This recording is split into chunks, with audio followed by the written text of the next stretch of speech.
Yo guys, and welcome back to the West Ham United FIFA 21 career mode. Back again to probably get absolutely pummeled by Man City. But we did a job on Liverpool last episode, if you do remember. We obviously got spanked, absolutely spanked by Chelsea though. But hopefully today is a different day, and we don't get absolutely just destroyed by whoever. It is a Christmas Eve fixture in the Premier League for us. Look at our team growing and overall. Look at that. It's beautiful, isn't it? It's what you love to see. But here we are with everything all sorted. Hopefully we can go out and get a job done on City, but I really don't see it happening. City have got a ridiculous squad, as did Liverpool, to be fair though. I don't know why it was so difficult against Chelsea. I think they just outplayed me on the day, to be fair. But, you know, we did get battered by Liverpool and we still managed to come out with a win. So, you never know. This game's funny. We could end up winning the game 2-0. We could end up getting battered 6-0. It just depends on the day, really. Obviously, we've got top scorer here, Sebastian Haller. Well, if he only needs 13 in however many games to get the record, or to equal the record, but you never know what's going to happen in the Premier League. It's a funny old game. But yeah, I'll see it in the highlights before this game against Man City. Starting off our highlights here, we have Souček playing a through ball down to Jarrett Bowen, gets onto that wonder of a left peg, who fires it past Ederson within 4 minutes and gives us a very early lead against one of the better sides in the Premier League. It's a lovely cultured finish on that left foot. He does miss a couple of them one-on-ones, but you'd like to put your house on him scoring some of them. Now we find Bowen playing through Sebastian Haller, who just composes himself enough to find his 20th goal of the season. Took me a while to figure out he played the pass there, but found Haller, acres of space, never going to miss from there. Ederson comes out to try and close the angle, but he's never ever going to stop Sebastian Haller in his stride. Then Sebastian Haller found his captain Declan Rice, who's free on goal, and Declan Rice smashes it into the back of the net, giving us a 3-0 lead against Manchester City. Who'd have thought this would have happened at the start of the game? Ultimate difficulty, just haven't defended well today. And it's a superb finish from Declan Rice. I think that's only his second goal of the season. So, might slightly be throwing away a great start to our game. I mean, we had an incredible 20-minute spell where we just could not be stopped. And in all fairness, we have had chances to go 4-1, 4-1 up multiple times, and we've just sort of thrown it away, really. City have definitely grown back into the game. They were awful for that first 20 minutes.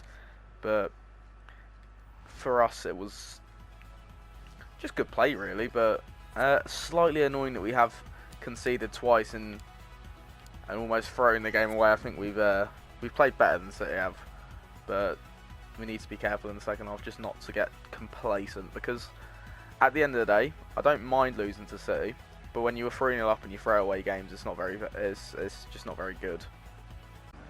Well, Manchester City got 2 goals back through Sergio Aguero, but then Thomas Souček was able to find himself a goal as Said Benrahma takes a pop shot.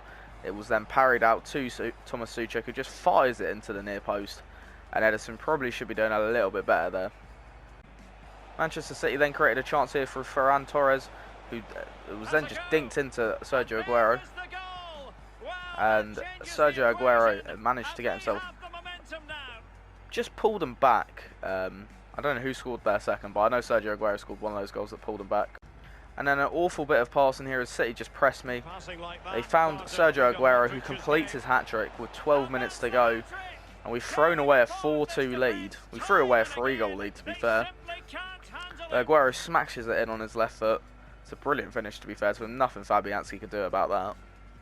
Then a through ball found Jarrett Bowen with 6 minutes left to play. And Jarrett Bowen does it again. Left foot. It doesn't matter where he is on the pitch. If you get it onto him one-on-one, 9 times out of 10 the man's going to finish. And this is one of those 9. It's a brilliant finish. It's almost a carbon copy of the goal he scored in the first 4 minutes. Then just to wrap things up, Haller found Said Benrahma. Took a great deal of time to get, took his time to get the touch threat. And he gets his 3rd goal of the season. He's starting to prove himself to be a worthy addition to the squad. 3 goals now, a goal against Arsenal. And now a goal against Manchester City to seal a 6-4 win. I cannot believe the state of that game. 10 goals, a 10-goal thriller. We were 4-2 up and we were bottling it. But oh my word, imagine being Aguero being like, yeah, I've scored a hat-trick, but my team's lost 6-4. Wow, I know full well all the highlights haven't been kept for that. Oh my word, what a game. Like, we were ropey during that second half, but Jesus Christ. Oh good God.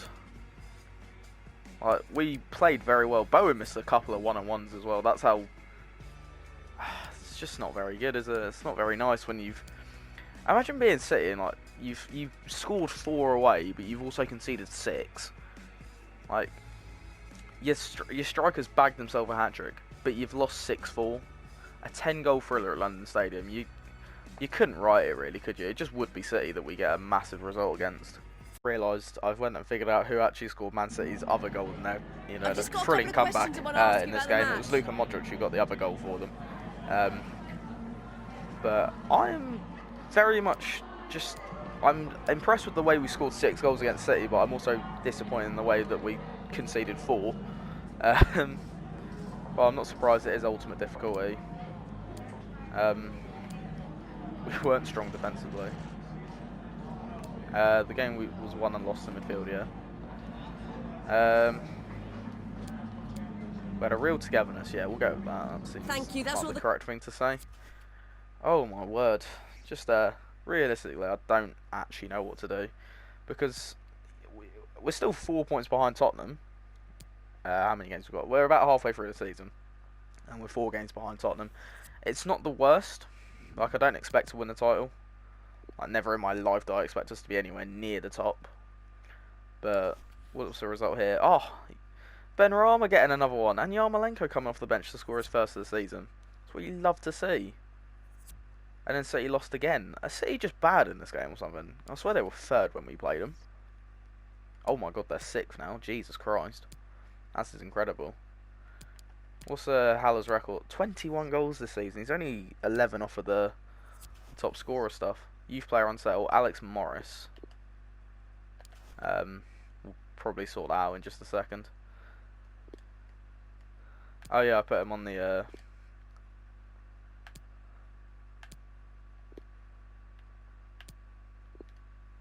I put him on the transfer list. I forgot I did that. Just purely because I don't use Yarmolenko, and I've got younger players coming through that are probably going to be better than him. And there's always the transfer market. So let's finish off December with this game against Sheffield. Took me a while to figure that one out. There's a little bit of a tired squad, but we still get the win. Who got the first goal? It's Haller getting 2 goals. I'll tell you what, Sebastian's in for it this year. He's going for it. He really is. Top scorer. What is that now? 23 goals he's got. 9 goals off the record with 16 games, I think. 17 games. Yeah, we've got a cup game against Norwich here, which I'm not going to play. I'm going to sim it. So it could go very, very wrong very, very quickly. Oh shit, yeah, I need to do a load of shit. Tell you what, I'm going to go back. I'm going to do all my youth stuff. I'm going to come back and we're going to go to that sim game against Norwich. And we are back after all that youth development stuff. I have gone up and I've changed the team already because we sort of have to do that at the minute. I went out and realised we didn't really have many fit defenders because Bonner's got 0 sharpness. A lot of these boys have got 0 sharpness on the bench. So I went out and I promoted a few youngsters. We've got this Gray guy who actually looks like a solid defensive right back. This is the squad we're going to play because we generally don't have another left back that's fit. And like, yeah, I could play Creswell, but I then don't have another centre back. So I went out and got that Gray, just to slot him in there. Cummings is sat on the bench for this one. Also gone out.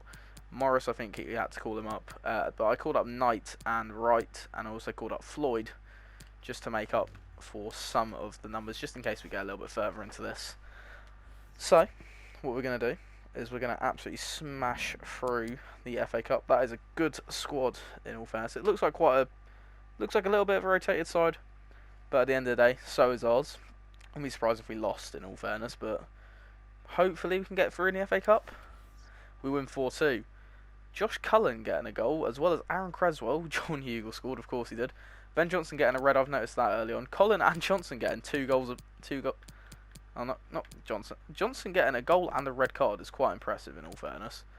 Cullen getting two is quite good. Jordan Hugel scored twice. Wow. I don't think he's ever done that in the history of ever. That is a lie. I have watched Jordan Hugel play football, but he's not as good as like you'd think he would be.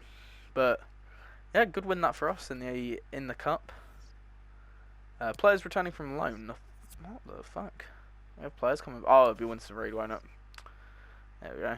Yeah. I forgot that Winston Reid was on loan till January. Oh well, that is actually not too bad in all fairness. It's another player for us. I am actually going to go and sell him for the pure and simple fact that he is not part of my plans whatsoever, and it does pain me to get rid of someone like Winston Reid, but at the same time, he's not going to be part of my plans. Why should I bother trying to keep him? So yeah, let's go find Winston. Add to a transfer list. He's 32, declining rapidly. It's not going to work for me. Robert Snodgrass has literally just gone down in overall the second we start playing him again. So yeah, that one's fun. Still 4 points behind Tottenham in the league. Got a big game against Leeds coming up. That's going to be simmed as well. I know I haven't played Leeds at all this season, but at the same time, I don't really see the need of me playing every single game, especially when the squad is good enough to win sim games. Yeah, it's better viewing if I play more games, but I just want to. I want to progress in this a little bit. I think I've managed to do this. I've done this pretty badly. I should probably play at least half the games. Then again, I play 3 games an episode with the sim games in between. No, it's a weird one because I just don't really get it. I'm going to continue to do it how I want to do it. It's my series. So Fabianski, who went up in overall, has now gone back down in overall. That is what you love to see. I'll get Fredo back in. Diop and Demiral will go back in. Loving our centre back partnership. Mazwak, who's a good left back as well. I think next season we could really do is invest in some decent full-backs that are a little bit younger, you know. I'll get Tom Owen. He's there. We'll get Declan in. He's also there. Where is it giving captaincy to? Antonio. We'll get Pablo back in. And then Bowen, Said Benrahma, and then of course Sebastian Haller.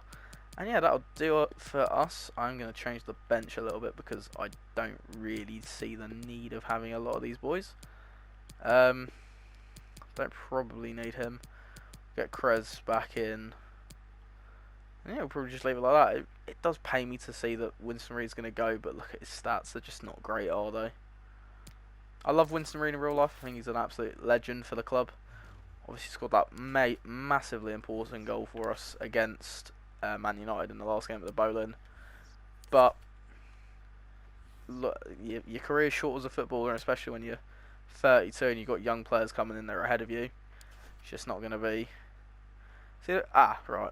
This annoyed me. I was going to go in for Talvin as a free agent, or not a free agent, but a pre-contract signing, but I can't because he'd already agreed a deal with, or he signed a new contract or something like that. It's really weird because I was like, oh, I didn't think they did that. We'll go and we'll play this. Hopefully we'll get a win. 2-2 draw, Haller and 4 nails. I mean, a draw's not the worst result in the world, but our City lost, so that really isn't the worst result in the world. But Liverpool winning's not helpful for us. So, yeah, we're now 6 points behind. We've only got a point gap between us and Liverpool, so not the greatest. Juve have just signed Foden for £50 million. Other players look up to you. Yeah, of course they do. Progress agreement assessment. Okie dokie. Antonio. PSV have offered availability offers. Oh yes, I forgot about that. Well, I did for a quick second forget that Ben Johnson actually did get a red card in that last game, didn't I? So, realistically, what more can we... Oh, I probably need to play this just to get a slightly better grade. I might... do you know what? I'll do it the next time. The next time I see it, I'll do it properly. But that's really annoying how I've not played that one. Or at least if I have played it, I haven't played it very well. dear me, what is the next game? I think it is Liverpool, isn't it? Yep, there it is.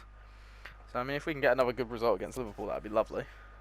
Oh, Leo have come in for 2.7. He can go and play with what's his name? Yeah, at this point, I'm taking 2.7 million. He's a rapidly declining player, so we'll take 3 million quid for him, and that'll be that for us. Yeah, just a little bit more training. This is probably the most boring part of the game, actually having to do the training drills. But we've got a couple of recovery days just before. Oh no, we don't. We really don't. I probably need to set my training stuff so it's actually proper. Because it's now putting my fitness down. Oh, this bloody game knows how to do it, doesn't it? Puts my fitness down just beforehand. I really don't want to see Tottenham winning the Premier League. But City finishing in 6th is quite funny. Ooh. Do I take 5 million for Yarmolenko straight away? Or do I wait until next season to try and sell him? That is the real question. It's 31, he's not going to get any higher. We already rejected 7 earlier this season. For like, what did they offer? 5.4. Let's try and get, or 4.9. Let's try and get around 5.2, 5.3 out for him. And see what we can do with that. Because maybe I could bring in a younger player. Maybe I could bring in someone on a free contract if I can find one. But let's propose a new player fee of, let's go 5.5. Let's try and overestimate him. I want 5.9. Come on. Come on. Lads. I'll drop you down to 5.4.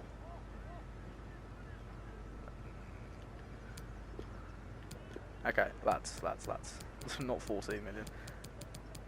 Alright, 5.3. I will go down and you will meet me at some. Okay. You should have met me because it was £400,000. Oh well. That is their issue, not mine. But yes, oh well. We are now going to go into this Liverpool game and probably get our asses handed to us. Winston Reid's been sold, so yep, we deal with that as we do. I mean, it's a little bit sad that Winston's going, but okay, at the same thanks, time, guys. We're going to start with the questions now.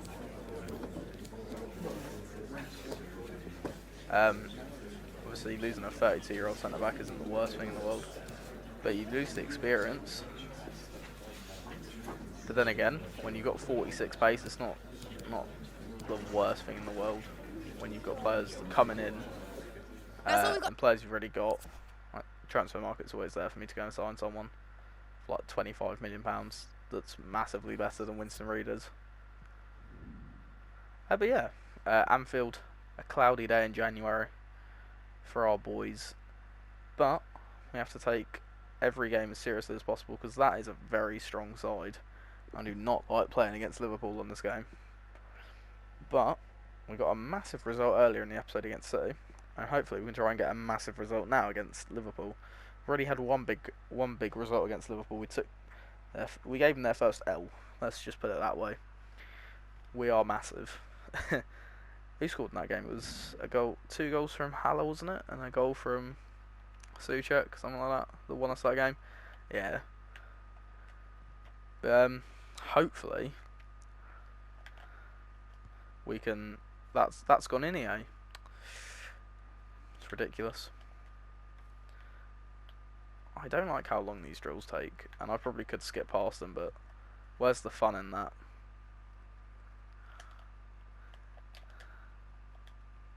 Oh, look at that. Absolutely ruined them. Oh well. We are here at Anfield for a massive game, realistically. If they win, they go second. But if we win, we go, what, 4 points clear of them? So hopefully we can try and make sure that we get a couple goals ahead.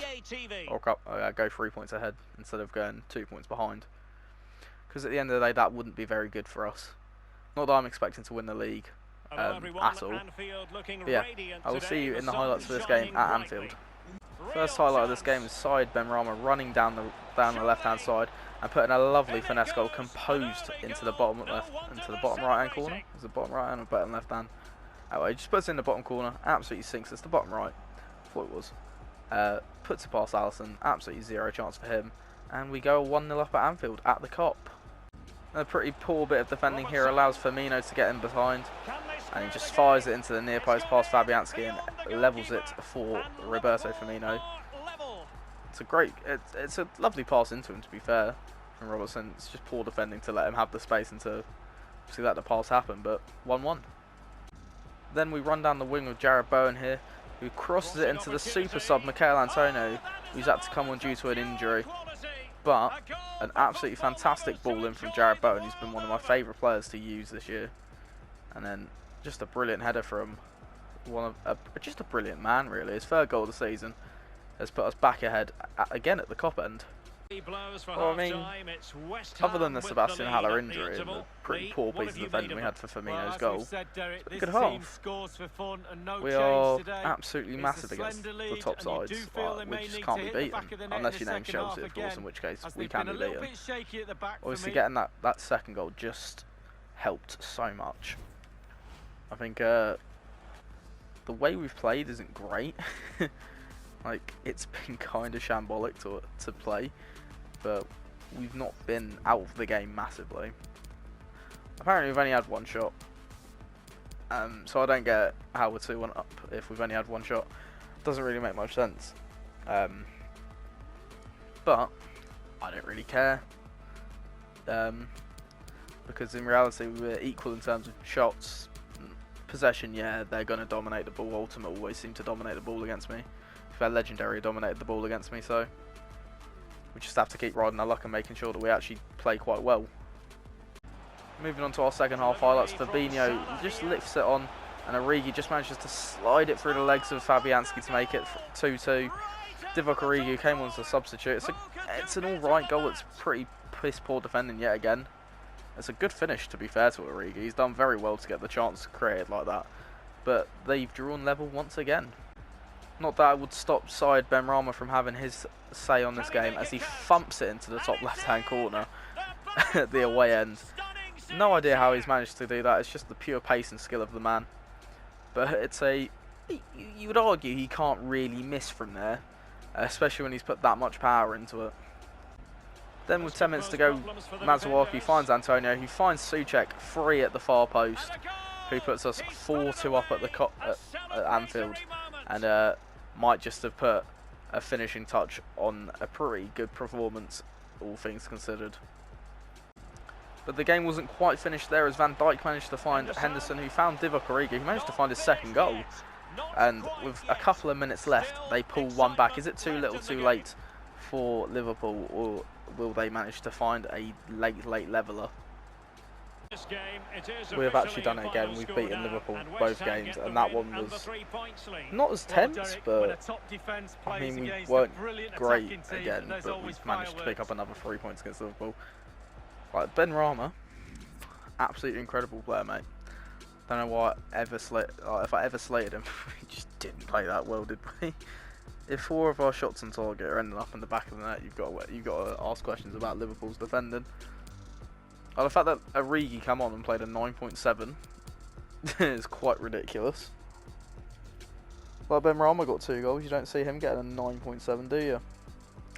Oh well, it's a fantastic win for us again. Puts us 4 points ahead of Liverpool in the league. I just don't really get where the ultimate challenge is. Like, I don't want to put competitor mode on because I know I'm just going to get ruined every game. I suppose that adds to the challenge, but I think I'll just see this season out on Ultimate and then see how I'm feeling for the second season. But can't complain about it. Yeah, we've won against Liverpool just again. a couple of questions. Absolutely ridiculous. How do we keep managing this then? What do you make to? We've got a plan B. It's a challenge for us. Let's just get him back to full fitness. Yeah, we'll go with that. Stunning performance, 2 goals. Couldn't have asked for more from Benrahma. Samaran beat. Oh, okay. Looking stronger and stronger. We'll go with that. No. Why not?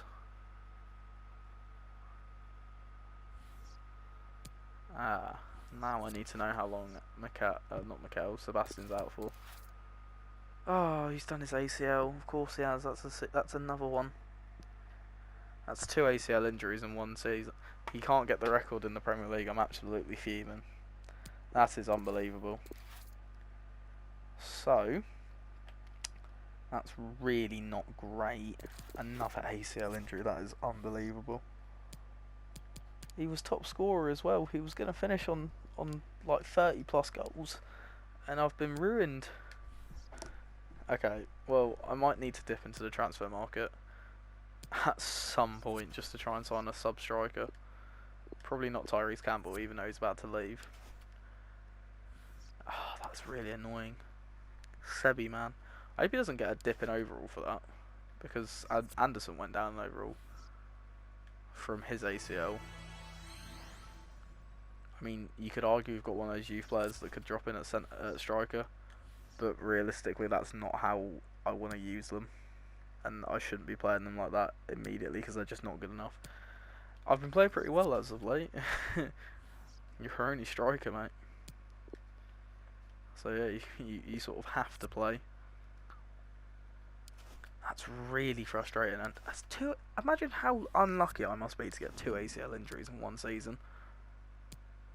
That's incredible, surely.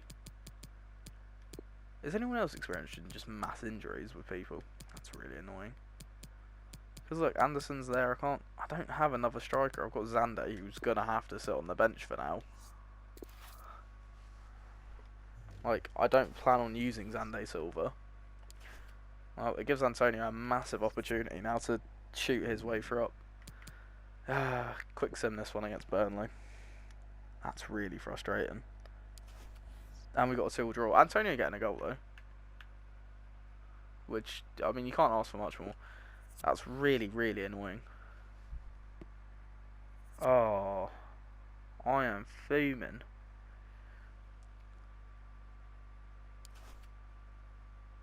Imagine my luck. 280. Oh, at least we've got Charlton in the next round. I might go and sign another striker just quickly. Souček is now 85 overall, by the way. That is quite incredible. I'm going to my transfer hub and see if I've got any strikers on here. Because, Jesus Christ, I have to sign someone. I can't be dealing with absolute 0 strikers. Okay, so my only options are Donyell Mallon, who I can't afford. Connolly, who isn't good enough to play, but could be alright in the future. This guy, Timothy Weah. I mean, he's worth 10 million. I can convert him to a striker. Timmy Weah might not be too bad of an option for however much that is. He might not be too bad. I'm thinking like Aaron Connolly is probably our best option. He's 20. We can probably train him up to be really, really good. Really, really clinical. So, it's 2-star, 3-star. I can train him up on that abysmal skill move. Donyell Mallon's probably the best option there though. That's really annoying. Oh, I'm so upset. There's literally no one I can play. Oh my god. Oh well. I will come to that when I come to that. That is really, really upsetting. Hey guys, thanks for listening to me. Oh mate, you've got no competition at this stage, Mikhail.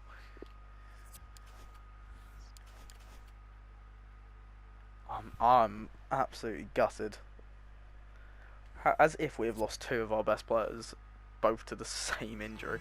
As soon as he went down and clutched his leg, I was like, I can guarantee that's another ACL injury.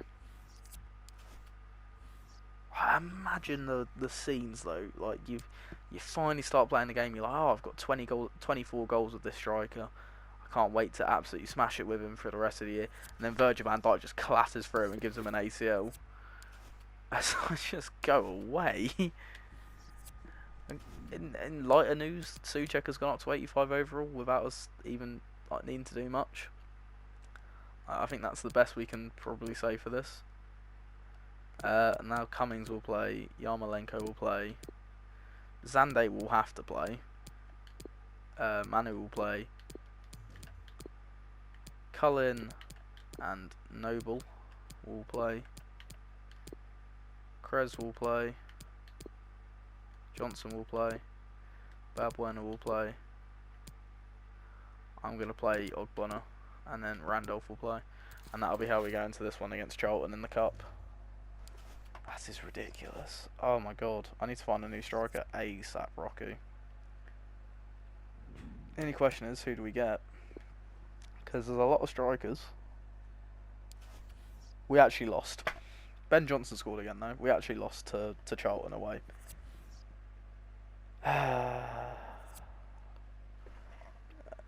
We got dumped out of the FA Cup in round 4 yet again to a League One side. When is that gonna change?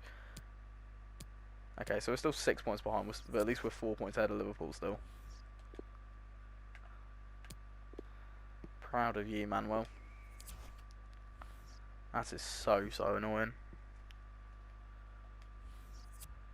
This game best come just before, so I have a lot of options to, or have a little bit of time just to go out and find a striker. Okay, it comes on deadline day. Okay, it's Leicester. Yeah, I have to play it, don't I? I don't have to play it, but I'm gonna play it. That is so annoying. I can't believe we've actually lost yet another striker, or yet another first team. Imagine my luck being as bad as it is. Like, that is just ridiculous. My second top scorer off that's Jarrod Bowen. You do a better good job than Bad Bowen. Yeah, I'm not disputing that. I just didn't get around to changing it. That's so annoying. I'm gonna fume about that the entire episode. Thank you for your patience. We'll start taking questions now. I think we're ready to win this. The lads can't wait. We won't underestimate. Yeah, that'll do. That'll do. That's all.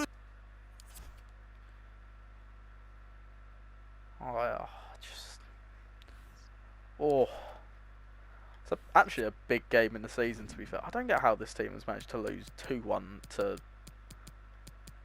Charlton. That is atrocious. Maz is going up. Diop is going up. Demiral's going up. Fredo, brilliant player to be fair to him. Souček. I love Thomas Souček in real life. I think he's an absolute G. Bowen, who's now 81 overall. We've absolutely climbed overall ratings this season. Look at our boys shining. They're shining. Oh, dearie me. 2 ACLs. Imagine 2 ACL injuries happening in one season. Oh my god, you'd be really unlucky if you were the club though, wouldn't you? If you're sat there and 2 of your players have been like, yeah, boss, I've got an ACL, I've got a ruptured ACL ligament. Like, go away. Like, because I feel like Haller will now lose progress. He will lose rating that he gained because Anderson lost rating. Like, Anderson shouldn't lose rating.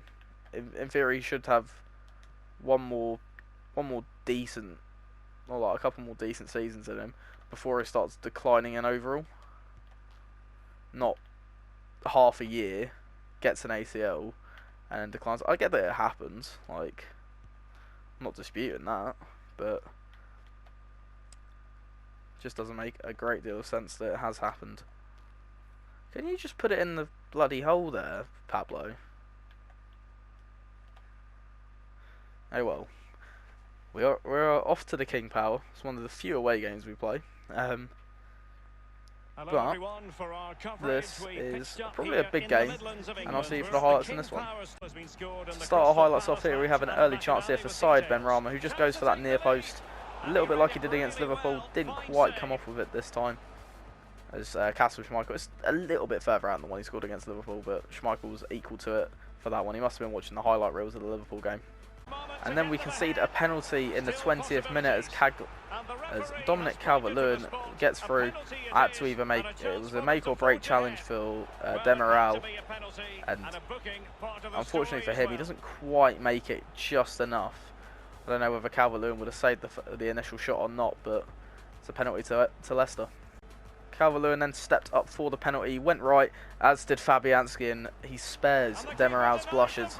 It's a great save, to be fair, for Fabianski. He's diving, he's under it the entire time, but he just gets a solid enough hand on it to keep it out. Then Pablo Fornals managed to find a great pass to Mikel Antonio, 1-on-1. You think maybe 1-0? No, he blazes it wide, but it's great strength from Antonio, who is filling in for Sebastian Haller quite well, in all fairness. It just about drifts wide of that far post. Then a free kick here for Leicester in the 40th minute as Tielemans whips it in, and it's a good header from Jose Perez, who just can't quite direct it in. It's a very good attack from Leicester City. They're unable to get past Fabianski, who just can't dip it enough to get it over Fabianski and in. And then just at the end of the half here, we find Jared Bowen, who finds a brilliant pass to Pablo Fornals, and this time you think maybe it's got to be 1-0. Surely Pablo Fornals doesn't miss chances like those, but on his left foot, his weaker side, it's not quite enough to put it in. I mean, we really aren't in this game, and we've missed chances that we should have taken to allow ourselves to give ourselves a bit of a fighting chance, because Leicester have been all over us, and I'm going to be honest, if it wasn't for Fabianski, we wouldn't be in this game. Obviously, having to save a penalty is not great to start a game off, but you've got to do. It's just the thing is, we've defended quite well, but it's the fact that we've had to defend as much as we have that's the issue. As you can see, they've had 64% of the ball. We've been in the game at times, but keep giving the ball away in stupid areas, keep missing chances. Pablo had a great chance as well as Antonio. We've just not been on pace today. And it's difficult because I can just see us getting a bit behind. I can see us losing this one in the second half. First highlight here of the second half, and it's Said Benrahma, who's got acres of space to find Souček, and Souček, who had all the time in the world to pick a corner, could have picked either side, went for the far corner, and didn't get a single good connection on that at all, and just drags it wide. A couple of minutes later, Mikel Antonio's found here, who will go back to Pablo Fornals, and this time we finally put a chance away. It's a great little 1-2 between Antonio and Fornals here, and Fornals, the momentum that Schmeichel's going just takes him away from the ball. He's never going to stop that from going in, and that's his 11th goal of the season from the centre attacking midfielder. And towards the end of the game, Fornals turns brilliantly, finds Mikel Antonio, who also turns quite well, and finds the bottom corner. Just 8 minutes left in this game, and we're able to we surely must have sealed 3 points here at the King Power Stadium. It's a brilliant turn and finish from Antonio, who's been in superb form since he had to come on for the injured Sebastian Haller. Right in the last couple of minutes here, it's Justin who dinks it over to Calvert-Lewin, who makes up for his penalty miss, but not quite enough, as it's a goal, but it's too little too late for Leicester City, as we are absolutely cruising towards a win, and it's too little too late, as it's 2-1 in the 90th minute, so basically pointless. And there is another win this season. We held on at the end a little bit there because they did play very well, but Leicester gave us a good run there. Quite a good game, to be fair. Obviously, we weren't in it for large parts of that game, but we just managed to scrape it, really. 38% of the ball is not a great amount, but I think on the base of it, we played very well. Look how attacking they went right at the end there. That is incredible. I mean, they probably could have done with having someone like James Maddison on the pitch. I don't know if he still plays for him, but my word, what a fantastic win that is. It keeps us going in the league. Obviously, we've still got massive games coming. We've still got to play Man United, still got to play Arsenal, still got to play City again, still got to play Chelsea again, still got to play Tottenham again. So it could go really, really badly. But then there's also the way, we played very well this season. We could probably do even better. To show how absolutely massive we are, that we can get 3 wins an episode yet again on Ultimate Difficulty against 3 very good clubs, to be fair. It's difficult for us. Demiral's been very good, I'd have you know. Even when he was on a yellow card, he was absolutely bossing it in defence, and I was still putting slide tackles in with him. But Demiral's been very good. He obviously made a mistake today, but it went unpunished realistically. So, yeah, I'm probably going to leave it here because I do kind of want to get a signing done just beforehand. Let's have a look at the signs. Oh, wow, Immobile got 77 million on left back. Pep knows how to spend money, doesn't he? Huh. Let's have a look at actually what the Premier League players, the Premier League clubs have signed so far. So they sold Smith Rowe. That's quite impressive. They bought in Januzaj. 30 million for Januzaj. Jesus. Bellarabi coming, Vidra went out, Romagnoli, Benarishi, Tommy Ori, Aspliquet and Giroud going out. It's not bad, I suppose. Richarlison and Digne being sold, that is awful business. Alcaraz, never heard of him. Never heard of him. Campagna, who just played in that game we played, didn't really do that much against us. De Silva, Matip and Wijnaldum's gone. Oh, no. Grimaldo, Foden, Zinchenko and Gundogan going, I see, okay. Oh, well. They bought Digne. That's a very good signing, to be fair, but didn't they not have a lot of left-backs? Vidual and Fernandez go. Dembele. Do you want Egan going? That's quite... Eduard win. That's a good signing, to be fair. And Sven Ulreich. That's also a good signing. Zinchenko into Tottenham. Never heard. What's it? Ah, yeah. Well, it says it there. I brought in Tomori on a free transfer. He turned 23 in December. So I thought I'd make the most of him having a year left on his contract. Golovin and Campbell coming in. That's not too bad. So yeah, if you have enjoyed this episode, just make sure you drop a like on the video, subscribe to the channel if you are new, and don't forget to turn the notification bell on so you never miss a video of mine. And